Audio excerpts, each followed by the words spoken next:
मैं वंदना तिवारी आपके सामने मेघालय बोर्ड द्वारा प्रस्तावित हिंदी की पाठ्य पुस्तक दीप शिखा भाग 2 के 14वें अध्याय में दिए गए उद्यमी नर नामक पाठ की व्याख्या प्रस्तुत करने जा रही हूँ। यह उद्यमी नर कविता रामधारी सिंह दिनकर जी द्वारा रचित है। पहले मैं कविता को पढ़ूंगी, बाद में उसकी व्याख्या आपके सामने प्रस्तुत करूंगी। कविता इस प्रकार है। इतना कुछ है भरा विभव का कोश प्रकृति के भीतर, निज इच्छित सुख भाग सहज ही पा सकते नारी नर। सब हो सकते तुष्ट एक सा सब सुख पा सकते हैं, चाहे तो पल में धरती को स्वर्ग बना सकते हैं। छिपा दिए सब तत्व आवरण के नीचे ईश्वर ने, संघर्षों से खोज निकाला उन्हें उद्यमी नर ने।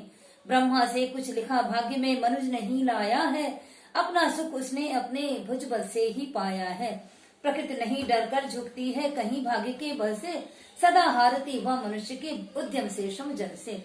ब्रह्मा का अभिलेख पढ़ा करते निरुद्यमी प्राणी, धोते वीर कुंक भाल का वहां भ्रुवों से पानी। भाग्यवाद आवरण पाप का और शस्त्र शोषण का, जिससे रखता दबा एक जन भाग दूसरे जन का। पूछो किसी भाग्यवादी से यदि विधि अंक प्रबल है, पद पर क्यों देती न स्वयं वसुधा निज रतन उगल है। उपजाता को विभव प्रकृति को सींच वह जल से, क्यों न उठा लेता निज संचित कोश भाग्य के बल से। एक मनुष्य संचित करता है अर्थ पाप के बल से, और भोगता उसे दूसरा भाग्यवाद के छल से। नर समाज का भाग्य एक है वह श्रम जल वह भुजबल है, जिसके सम्मुख झुकी हुई है पृथ्वी विनीत नवतल है। जिसने श्रम जल दिया उसे पीछे मत रह जाने दो, विजित प्रकृति से सबसे पहले उसको सुख पाने दो। रामधारी सिंह दिनकर। रामधारी सिंह दिनकर जी हिंदी साहित्य के प्रकांड विद्वान कवि माने जाते हैं। उन्होंने उद्यमी नर कविता के माध्यम से हमें यह सिखाया है कि सारा कुछ हमारे सुख से संबंधित जितनी भी चीजें हैं, सुख से संबंधित जितने भी वस्तुएं हैं, वो सब कुछ को पृथ्वी ने तत्व के सारे तत्वों को, सारे प्रमुख तत्वों को पृथ्वी के भीतर छिपा के रखा है। उन्होंने कहा है कि इतना कुछ है भरा विभव का कोश प्रकृति के भीतर। दिनकर जी कहते हैं कि वैभव के सारे कोश को प्रकृति ने प्रकृति के भीतर छिपा कर रखा है, और जो मनुष्य परिश्रमी है, जो उद्यमी है, वे अपने निज इच्छित सुख भाग सहज, वो मनुष्य अपने इच्छा से सारी वस्तुओं को प्रकृति के अंदर से अपने प्रयास से निकाल लेते हैं, अपने हिस्से का सुख पा लेते हैं। सब हो सकते तुष्ट एक सा सब सुख पा सकते हैं। प्रकृति ने इतना अपार मात्रा में, असंख्य संख्या में हर चीजें धरती पर दी है कि सारे स्त्री पुरुष एक समान संतुष्ट हो सकते हैं। इतना वैभव प्रकृति के भीतर छिपा हुआ है। चाहे तो पल में धरती को स्वर्ग बना सकते हैं। दिनकर जी कहते हैं कि धरती के अंदर इतने सारे वस्तुएं, इतने सुख के साधन प्रकृति ने भर दिए हैं कि हम चाहें तो उन खजानों को निकालकर, उन तत्वों को निकालकर इस धरती को स्वर्ग बना सकते हैं। धरती के सारे वस्तुओं को निकालकर हम धरती को स्वर्ग बना सकते हैं और अपने हिस्से के सारे सुख को प्राप्त कर सकते हैं। छिपा दिए सब तत्व आवरण के नीचे ईश्वर ने पृथ्वी के सारे तत्वों को, सारे महत्वपूर्ण तत्वों को, जो हमारे सुख से संबंधित हैं, उन सारे तत्वों को प्रकृति ने पृथ्वी के नीचे छिपा दिया है। आवरण के नीचे छिपा, एक कवर के नीचे छिपा दिया है।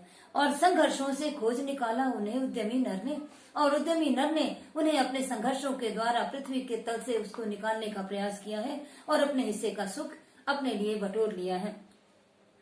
ब्रह्मा से कुछ लिखा भाग्य में मनुष्य नहीं लाया है। सभी यही कहते हैं कि भाग्य में क्या लिखा है, ब्रह्मा ने हमारे भाग्य में क्या लिखा है, लेकिन दिनकर जी कहते हैं कि ब्रह्मा से लिखा कर मनुष्य भाग्य में कुछ भी नहीं लाता है। मनुष्य कुछ भी लेकर नहीं आता है भाग्य।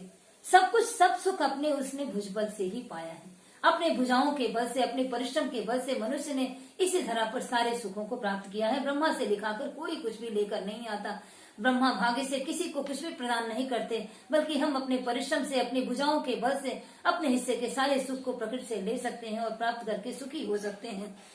आगे दिनकर जी कहते हैं कि प्रकृति नहीं डर कर झुकती है कभी भाग्य के बल से। प्रकृति कभी भी भाग्य के बल से झुकती नहीं है, डरती नहीं है। प्रकृति हमारे भाग्य के बल से हमें सब कुछ कभी प्रदान नहीं करती है। दिनकर जी का कहना है कि सदा हारती वह मनुष्य के उद्यम से श्रम जल से। प्रकृति जब हारती है तो मनुष्य के उद्यम से, परिश्रम से और उसके श्रम जल से, परिश्रम की बूंदों से, पसीने की बूंदों से प्रकृति हारती है, और हार कर सुख के सारे साधन मनुष्य को समर्पित करती चली जाती है। ब्रह्मा का अभिलेख पढ़ा करते निरुद्यमी प्राणी, जो निरुद्यमी प्राणी होते हैं, जो परिश्रम करना नहीं चाहते हैं, ऐसे ही प्राणी ब्रह्मा के भाग्य के लिखे हुए की बात कहते हैं और ब्रह्मा के लिखे हुए भाग्य को पढ़ने का प्रयास करते हैं कि भाग्य में लिखा होगा तो हमें प्राप्त हो जाएगा। ऐसा कहने वाले निरुद्यमी प्राणी होते हैं। जो वीर होते हैं धोते वीर कुंक भाल का, जो वीर मनुष्य होते हैं वो अपने भाग्य के दुर्भाग्य को भी अपने परिश्रम के जल से धो डालते हैं। अपने आंखों, अपने भ्रुओं के पानी से, अपने भौहों के जल से अर्थात परिश्रम के जल से जो वीर मनुष्य होते हैं अपने दुर्भाग्य को भी सौभाग्य में बदल लेते हैं। भाग्यवाद आवरण पाप का और शस्त्र शोषण का। कवि दिनकर जी कहते हैं कि भाग्यवाद पाप का आवरण है, पाप को छुपाने का एक आवरण है, एक कवर है, एक घूंघट है। शस्त्र शोषण का और शोषण का शस्त्र होता है जिससे रखता दबा एक जन भाग दूसरे जन का। इसी पाप के आवरण को, पाप का जो आवरण है, भाग्यवादी लोग भाग्य के भरोसे जब छोड़ देते हैं तो परिश्रमी लोग दूसरे के हिस्से को भी अपने हिस्से में दबा लेते हैं और एक जन दूसरे जन के भाग को दबा लेते हैं और हम कह देते हैं कि भाग्य से ही हमको नहीं मिला। लेकिन ऐसा नहीं होता है। हम अपना परिश्रम नहीं करते हैं इसलिए हमारे हिस्से का सुख हमें प्राप्त नहीं होता है। पूछो किसी भाग्यवादी से यदि विधि अंक प्रबल है। किसी भाग्यशाली व्यक्ति से पूछिए, किसी भाग्यवादी व्यक्ति से पूछिए कि यदि भाग्य का अंक प्रबल है, यदि भाग्य प्रबल होता तो उस भाग्यशाली के पद पर क्यों न देती स्वयं वसुधा निज रतन उगल है। किसी भाग्यशाली के पद पर स्वयं वसुधा सारा रत्न क्यों नहीं उगल कर रख देती है। जबकि किसी भी भाग्यशाली से पूछेंगे तो पता चलता है कि उसने अपने परिश्रम से उसको बटोरा है, सारे सुख साधन को प्राप्त किया है। उपजाता क्यों विभव प्रकृति को सींच सींच वह जलते। अगर स्वयं ही भाग्य के बल से सारी चीजें प्राप्त हो जाती, सारे सुख प्राप्त हो जाने वाले होते तो जो वैभवशाली व्यक्ति है वह पौधों को सींच सींच कर, किसी भी पौधे को सींच सींच कर, परिश्रम के बूंदों से सींच सींच कर अपने हिस्से का वैभव नहीं उगाना पड़ता, स्वयं अपने हिस्से का हमको प्राप्त हो जाता। किसी भी किसान को अपने पसीने की बूंदे बहा बहा कर अनाज को पैदा नहीं करना पड़ता। किसी वैभवशाली व्यक्ति से पूछें तो यही बात सामने आती है कि परिश्रम के द्वारा ही व्यक्ति ने उस चीज को हासिल किया है, भाग्य से उसको कुछ भी प्राप्त नहीं हुआ है। अगर भाग्य का बल प्रबल होता, भाग्य का अंक प्रबल होता, क्यों न उठा लेता निज संचित वह कोष भाग्य के बल से। कोई भी व्यक्ति अपने हिस्से के सारे सुख को भाग्य के बल से जाकर उठा लेता और कहता कि मेरे भाग्य से मुझे प्राप्त हुआ है, लेकिन ऐसा नहीं होता है। एक मनुष्य संचित करता है अर्थ पाप के बल से।